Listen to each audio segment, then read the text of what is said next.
Okay, the first thing first, I'm going to show you some ingredients. We're going to make the dough. So the dough is called short crust pastry. And the pastry needs, you're going to need flour. So here I have 250 grams of flour. Here I have 125 grams of butter, or 50% of the amount of flour. And then sugar. So the sugar is half of the amount of butter, and then an egg. Okay? So it's easy. The first thing we're going to do, we're going to get a sieve, and we're going to get a bowl, and we're going to sieve the flour into the bowl. So I'm going to put the flour here.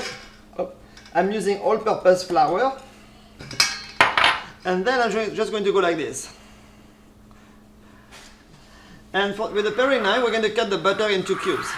Okay, so I'm going to get my butter here, and I'm going to cut into cubes.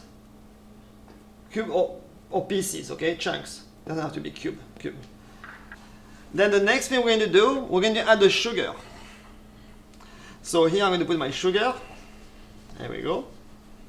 We're going to need to incorporate the butter into the flour with our hands. Okay, so you really have to break it up, really push the butter into the flour.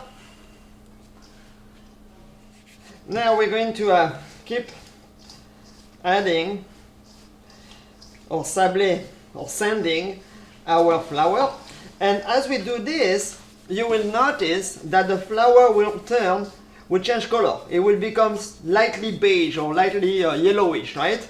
It's not white anymore. And you pick it up in your hand, right? You pick it up in your hand, and then you squeeze it like this, right? You squeeze it hard, and then you see it holds, okay?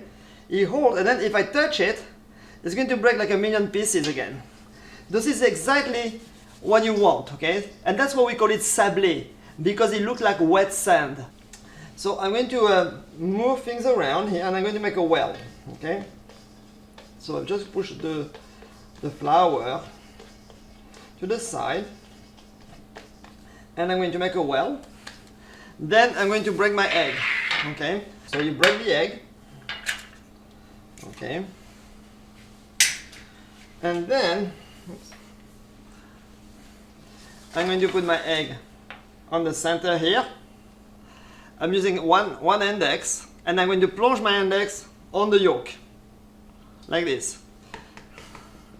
And then I'm going to mix with my finger, just one finger, and I'm using my index finger. And when I mix my egg here, each time I take tiny bit of flour to the side.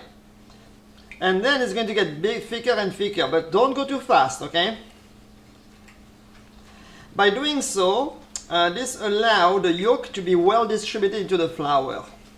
Okay, at this stage, you stop, because if I continue, I'm going to break my finger, okay? It's going to be too hard. And I can tell the amount of liquid that I have here, or moisture that I have, or the amount left of dry food that I have, it's way inferior, meaning that if I put all this flour in my egg here, it's going to be too dry. Okay, so what I have to do now is to add a tiny bit of cold water. So I'm going to add maybe a couple teaspoons of cold water, and then I'm going to add it in my egg, and then a little bit more dry ingredients, just like so. Considering all the dry ingredients that I still have to incorporate, I'm going to add a tiny bit of water, and so on. And then I'm going to open my hand like so, and I'm just going to move things around. I'm not kneading, I'm just moving things around, just for the moisture and the dough to come together as one portion or one ball. You see? I'm not mixing, I'm not pushing anything in. I'm just let the moisture and the dry ingredients coming together. So you want to have a dough that is slightly moist, and that's what you want. Sticky, if it's wet, you want to add flour because it shouldn't be wet. If it's too dry, break it up in pieces in your bowl and add a few drops of water and incorporate it gently, but never mixing in. By moving it around, okay? Getting absorbed into each other, very important. So the number of times you're going to be allowed to fold the dough or to knead the dough each need is 3 steps. It's going to be 8 times. Okay, step number 1.